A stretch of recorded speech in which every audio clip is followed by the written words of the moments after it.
Yung mga tropa ni Duterte, mga kababayan, nabalitaan niyo po ba, mga boss chief amo, sir, yung may mga nagha-hack, ano po, yung mga nagha-hack ng, government site, yung mga AFP, mga Armed Forces of the Philippines, et cetera, mga bossing.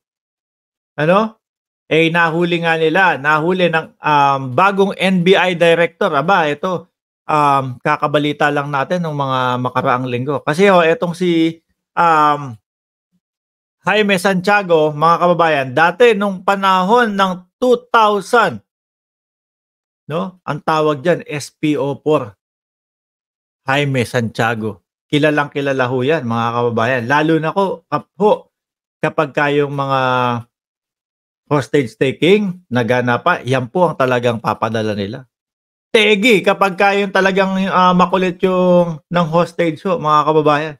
So eto nga, bago pa lang siya maupo diyan, ang sinabi niya, aasikasuhin natin yung cybercrime. Ano? Yung mga krimen sa mga ganyan, yung mga hacking. Nalaman niya po nila, mga kababayan, na tiklo, na yung mga hacker po ay itinuturo yung si Art Samaniego, mga kababayan. So ngayon, pinapatawag nila. Anak ng tinapa talaga kapag tropang mga Duterte eh. Ang una nilang gagawin kapag sila ay pinaghahanap na, ano ho, mga bossing, tumago. Magtago. Ito, pakinggan nyo ho, mga kababayan. Within 10 days, appear siya. Pero so far, wala pa, hindi pa. Hindi pa nagpapakita hanggang ngayon sa National Bureau of Investigation ang Information Technology Head ng pahayagang Manila Bulletin na si Art Samaniego.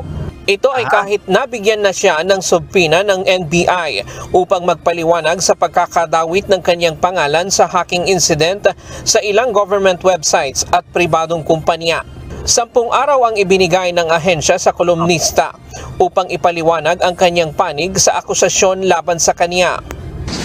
Well, nasa aking investigator on case. Bahala na sila. Ayon sa NBI sa ngayon, wala pang kasong isinasampa laban kay Samaniego. Nadawit si Samaniego sa kaso matapos aminin sa extrajudicial confession ng mga hacker na nahuli ng NBI noong June 19 na siya umano ang nag-utos sa kanila upang pasukin ang data ng ilang ahensya ng gobyerno. Si Samaniego ay founder din ng Scamwatch Philippines na tumutulong sa CICC o Cybercrime Investigation and Coordinating Council na attached agency naman ng Department of. Sabi dito, magtago na kayong mga ka-BBM kapag Duterte na ang makaupo dyan. Baka darating ang panahon bumaliktad kayo. Kala ko sasabihin mo, pag Duterte na ang nakaupo dyan, tegi na kayong lahat. Ba't hindi mo sinabi yun? Kala ko yun sasabihin mo eh. Tingin mo kaya pang makaupo. Tapos nakikita ng taong bayan, ganito yung ginagawa nila. Tapos yung mga tropa pa niya, puro nagtatago. Ano? Yung mga taong nakasuporta, nakapalibot sa kanya, na mga nakikita at sinasabi na merong mga illegal na ginagawa. Ano po? Sa tingin mo kaya pa na makapasok niyan ulit? We denied our banking service too, plus sale. Your Toyota is not in the spot anymore. Ano yun? Tuloy.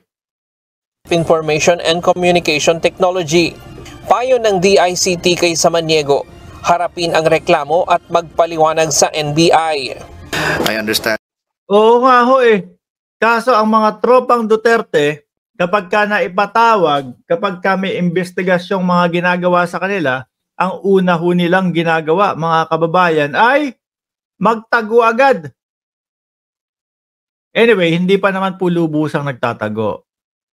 Pero 10 araw lang ang binigay sa kanya, yung taning, no? Para magpaliwanag. Ayaw nilang gawin yung kumbaga, yung due process na hinihingi nila. Sasabihin niya mga yan, wala kasing due process eh, ganito, ganyan, basta na lang ako hinusgahan, ganito, ganyan. Samantalang pinapatawag ko sila, mga kababayan, para para ano tawag dito? Mapaliwanag nila yung sarili nila. Pero ang gagawin ho, mga bossing, ayun, magkukubli. And that he's also a founder of Scamwatch and have been doing anti-hacking activities, no, in public. But right now, I think the subpoena was already served for Art to be able to explain naman his side. But for Art, my advice is he trusts the process, face the case.